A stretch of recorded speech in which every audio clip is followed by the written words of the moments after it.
ये दरअसल में क्या था कि बहुत सारे भारतीय, मैंने आपको बताया कि आपका वो जाने लगे थे कनाडा, कनाडा में शिफ्ट होने लगे थे। तो भारत से होकर के भारत में मतलब एक व्यक्ति थे गुरदीप सिंह सिद्धू। तो जो गुरदीप सिंह थे, उन्होंने गुरदीप सिंह ने एक जहाज खरीद लिया इस काम के लिए जापान से। तो उस जहाज का नाम है कोमागाटामारू। क्या है? एक जहाज है। देखिए एक बार, क्या है ये? जहाज, जहाज पानी का जहाज, उड़ने वाला नहीं, पानी का जहाज।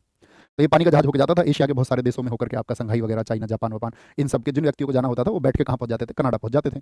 अब चूंकि आप सबको पता है कि सिख बहुत सारे लोग थे जो गदर पार्टी से जुड़े हुए थे, तो सिखों पर विशेष दबाव था सरकार का कि भाई जो सिख मूवमेंट है वो कनाडा में नहीं बढ़ना चाहिए।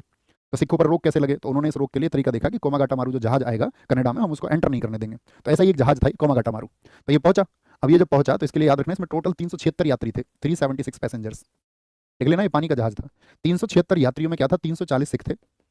340 सिख थे आपका, 24 आपका इसमें मुस्लिम थे और 12 हिंदू थे। 24 मुस्लिम थे और 12 इसमें हिंदू थे, 12 हिंदू, 12 इसमें हिंदू थे। और क्या हुआ कि ये जहाज जब पहुंचा आपका, क्या बोलेंगे, जहाज पहुंचा कनाडा, जहाज कनाडा पहुंचा, तो इनको उतरने की परमिशन नहीं मिली।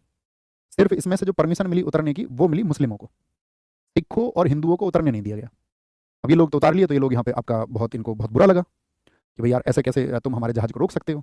लेकिन ब्रिटिश सरकार ने लगभग 2 महीने यहाँ पर इंतजार करवाया और एक नहीं सुनी। और इन्होंने बोला कि भाई तुमको तो वापस लौटना पड़ेगा अपने जहाज, यहाँ तुमको नहीं बसने देंगे हम। ये हुआ कनाडा में। और इसके लिए ऑफिशियल कनाडा ऑफिशियल्स की तरफ से माफ़ी मांगी गई सन 2016 में कि हमने भारतीयों के साथ में ऐसी घटना की थी, हम उसके लिए शर्मिंदा हैं। देख रहे हो किसी एक चीज़ के लिए कब शर्मिंदा हो रहे हैं? कितनी चालाक दुनिया है। मतलब मैं आपके साथ में आज गलत एक्ट कर दूं और 30 साल बाद माफ़ी मांग लूँ, 100 साल बाद माफ़ी मांग लूँ, कोई इस बात का अर्थ है? आप बताओ। आप किसी के साथ यदि गलती कर दोगे तो उसके लिए माफ़ी बाद में मांग लो, आप कहोगे दुनिया में एक सिद्धांत आया कि भैया कम से कम पश्चाताप तो हुआ। तो पश्चाताप की बात नहीं है ना, गलती नहीं होनी चाहिए, गलती नहीं होनी चाहिए। तो ये जहाज कनाडा पहुंचा तो इसको क्या बोलेंगे, परमिशन नहीं मिली, वापस भेज दिया गया। और वापस आया था ये आपका बहुत इंपॉर्टेंट डेट है 27 सितंबर 1914 को। 1914 को वापस, वापस जो बजबज बंदरगाह है, वापस बजबज बंदरगाह, जिसको भगत भी कई बार कहा जाता है, वापस कोलकाता के बज बंदरगाह ये पहुंचा, कोलकाता। अब जब कोलकाता पहुंचा तो इधर ब्रिटिश सरकार तैयार बैठी थी। ब्रिटिश सरकार ने तो रुकवाया था कनाडा से बोल के इनके जहाज को।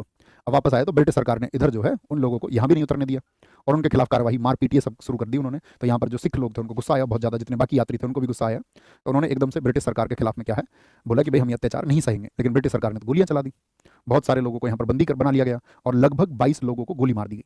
22 लोगों को, समझिए तुम कैसा ब्रिटिश शासन था कि लोगों को, जहाज से उतरते लोगों को खड़े करके गोली मार दी गई। तो वहाँ भगदड़ मच गई एकदम से, कुछ लोग तो बच गए और ज़्यादातर लोग यहाँ से गिरफ्तार कर लिए गए, कई लोगों को इन्होंने फांसी भी दी इनमें से। तो ये कोमागाटा मारू आपका जहाज का केस था, जिसने क्या कर दिया, एक नई चिंगारी को जन्म दे दिया। आप जब कभी भी एक वर्ग का दमन करोगे तो याद रख लेना वो कभी ना कभी चिंगारी बन के जरूर फूटेगा, जरूर फूटेगा। तो यही एक चिंगारी बना और 1914 में ये मौका मिला। 1914 में क्या शुरू हुआ? 1914 में देश, पूरी दुनिया में शुरू हुआ था आपका प्रथम विश्व युद्ध, फर्स्ट वर्ल्ड वॉर की शुरुआत, स्टार्टिंग ऑफ प्रथम विश्व युद्ध, प्रथम विश्व युद्ध की शुरुआत, प्रथम विश्व युद्ध की शुरुआत, starting of first world war 1914 में शुरू हुई, 1914 में, ठीक है। क्योंकि अब इनको ये दिख गया था ना कि यार इन्होंने हमारे साथ में ये अत्याचार किया है, सिखों को भी एक बहुत चिंगारी बनी उस समुदाय में, तो उन्होंने कहा इनसे सबसे अच्छा बदला लेने का समय यही है, ठीक है, 1914। तो ये बदला लेने का यही समय है। तो यहाँ पर क्या घटना हुई आपका, तो यहाँ पर जितने भी गदर मिलिटेंट थे, गदर आंदोलनकारी, उनको बोलेंगे गदर मिलिटेंट, तो वो जो कनाडा में थे उन्होंने कहा भैया आप देश चलो, गदर आंदोलनकारी, ये आपका पंजाब आए, बहुत सारे लोग पंजाब आए, आंदोलनकारी कहाँ आए? पंजाब आए, पंजाब आए। और इन्होंने आकर के कहा कि भैया तो हमारा नेतृत्व करो, क्योंकि ये किसके विचारों से शुरुआत में प्रेरित थे? तो आप कहेंगे ये विचारों से प्रेरित थे रास बिहारी घोष के, रास बिहारी घोष, जो उन्होंने दिल्ली में किया था, रास बिहारी घोष। इन्होंने कहा भैया तुम हमारा नेतृत्व किया करो। और फिर जगह जगह बहुत सारी आपका घटनाओं को अंजाम दिया गया, ब्रिटिश अधिकारियों को पीटा गया, घेरा गया, ठीक है, उनके सामान को छीना गया। तो ब्रिटिश सरकार बहुत सचेत हो गई, उन्होंने कहा कि भाई इस आंदोलन को तो दमन करना ही होगा। और 1916 आते आते, फर्स्ट वर्ल्ड वॉर के दौरान ही 1916 आते आते इस आंदोलन को पूरी तरह से कुचल दिया। रास बिहारी घोष ये अपनी जान बचा करके, इनको मतलब गुप्त तरीके से ये भाग गए और आपका जान बचा करके यहाँ इंडिया से, इतनी कठोर कार्यवाही उनके प्रति चल रही थी, तो रास बिहारी घोष अपनी जान बचाते हुए पहुंचे थे यहाँ पर जापान, जहाँ पर सुनते हैं कि बाद में उन्होंने वहाँ जाकर के शादी भी की, है ना, शादी कर ली।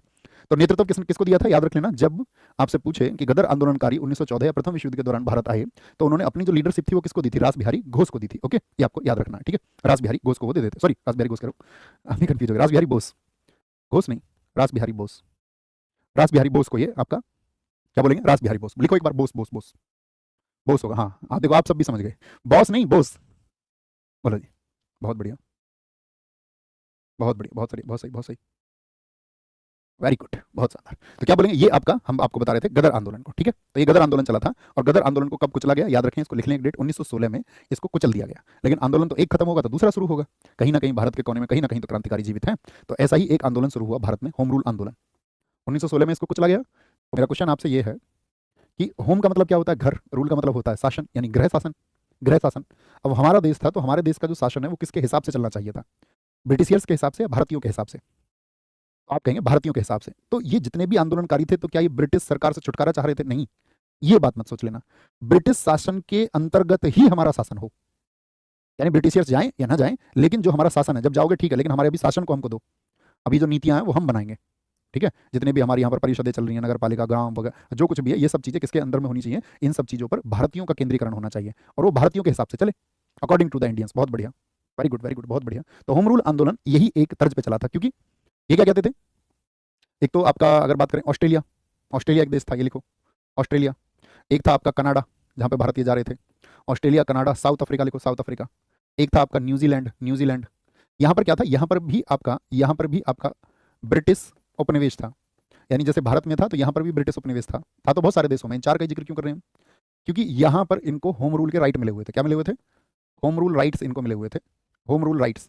आयरलैंड में मिले हुए थे, आयरलैंड भी एक अच्छा उदाहरण है, लिख सकते हैं आयरलैंड। ये कुछ देश हैं जहाँ पर क्या मिले हुए थे? आपका होम रूल राइट्स, गृह शासन के अधिकार इसी ब्रिटिश सरकार ने दे रखे थे। तो इन्होंने कहा भैया जैसे अधिकार उन देशों को मिले हुए हैं, ऐसे ही अधिकार हम भारतीयों को भी मिले। तो हम सब करके बताएं, डिमांड समझ में आई? होम रूल आंदोलन की डिमांड क्या थी? कि भैया जो हमारे आंतरिक शासन संबंधी अधिकार हैं वो भारतीयों को मिलने चाहिए। इस एक उद्देश्य के साथ में ये शुरू हुआ। अच्छा, ब्रिटिश सरकार इसके बिल्कुल मूड में नहीं थी, क्योंकि इन देशों में क्या था? आपका जनसंख्या कम थी, पॉपुलेशन कम थी। भारत के मामले में ये नहीं था। तो भारत में क्या हुआ आपका, याद रख लेना। इसके कारण क्या क्या रहे, रीजन लिखें पहले, तब और अच्छा समझ में आएगा। रीजन्स, एक तो होम रूल आंदोलन शुरू करने का कारण माना जाता है मॉर्ले मिंटो सुधार। मॉर्ले मिंटो सुधार क्या हुआ था? मॉर्ले मिंटो रिफॉर्म्स में